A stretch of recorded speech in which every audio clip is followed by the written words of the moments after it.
So if we flip over to the charts, we got to look at Apple here. Apple is getting demolished. This is your pre-market move on Apple. So look at this drop. Apple's trading at 176.27. You want the swing trade level here? Let's jump to the daily. Where is this going to have big support? And I can show you right here. Now, by the way, I want to be clear.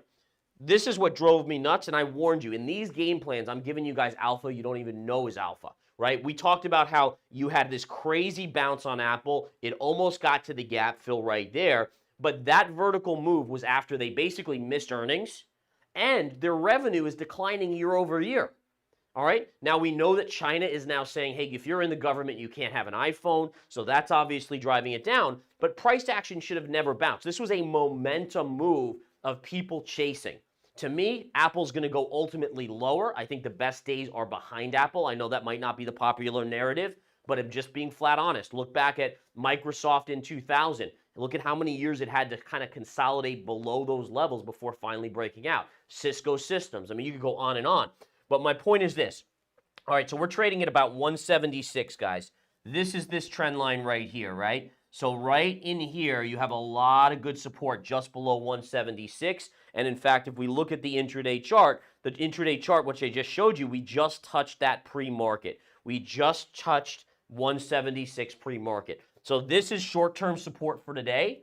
And also, if you continue lower, this would be your next spot right above 172. So again, I'm giving you, these are levels that you're not going to marry. It's not like I'm saying go long here. And by the way, you guys make your own decisions. This isn't financial advice. This is chart analysis. But my point is, for me, you could look for a bounce here, right? You could look for a bounce off this, which makes sense. How high? You know, maybe $2 today, $3. I don't know what it is. If it does go lower, dollar cost average here, and the probabilities of a bounce increase substantially. But these are your two short-term levels for a day or two bounce in Apple, in my opinion. Then you have to be ready for the bigger drop to the downside, right?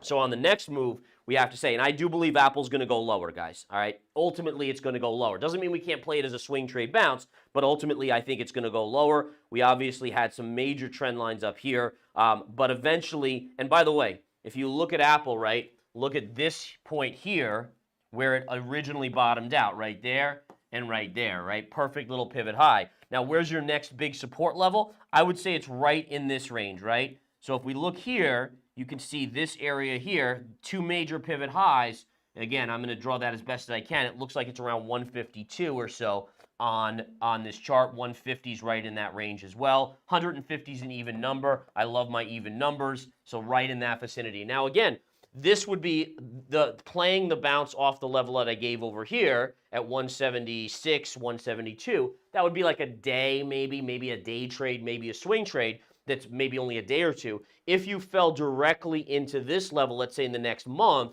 this would probably be a 1 to 2 week swing trade. The bigger the drop, the bigger the bounce. That's just the nature of how charts work. Best analogy in the world, let me use my basketball, right? So if you drop a basketball, how big is the bounce? Almost no bounce. I don't even know if you can see this, but very small bounce. Now, what if I do this, right? And I throw this up here to the sky and it falls all the way down from the ceiling. How big is the bounce going to be? That's the same thing as charts. It's almost like the physics of real world, excuse me, plays out in the charts. It's the same thing. All right, so remember that. The sharper the fall, the bigger the bounce. The smaller the fall, and I'll just use this as an example here, we can draw this. So if you have a chart that's just gently coming down here, and you're coming into support here, right? How big is your bounce going to be? It's going to be like that. But if you have a chart that's like this into support, the bounce is going to be like that.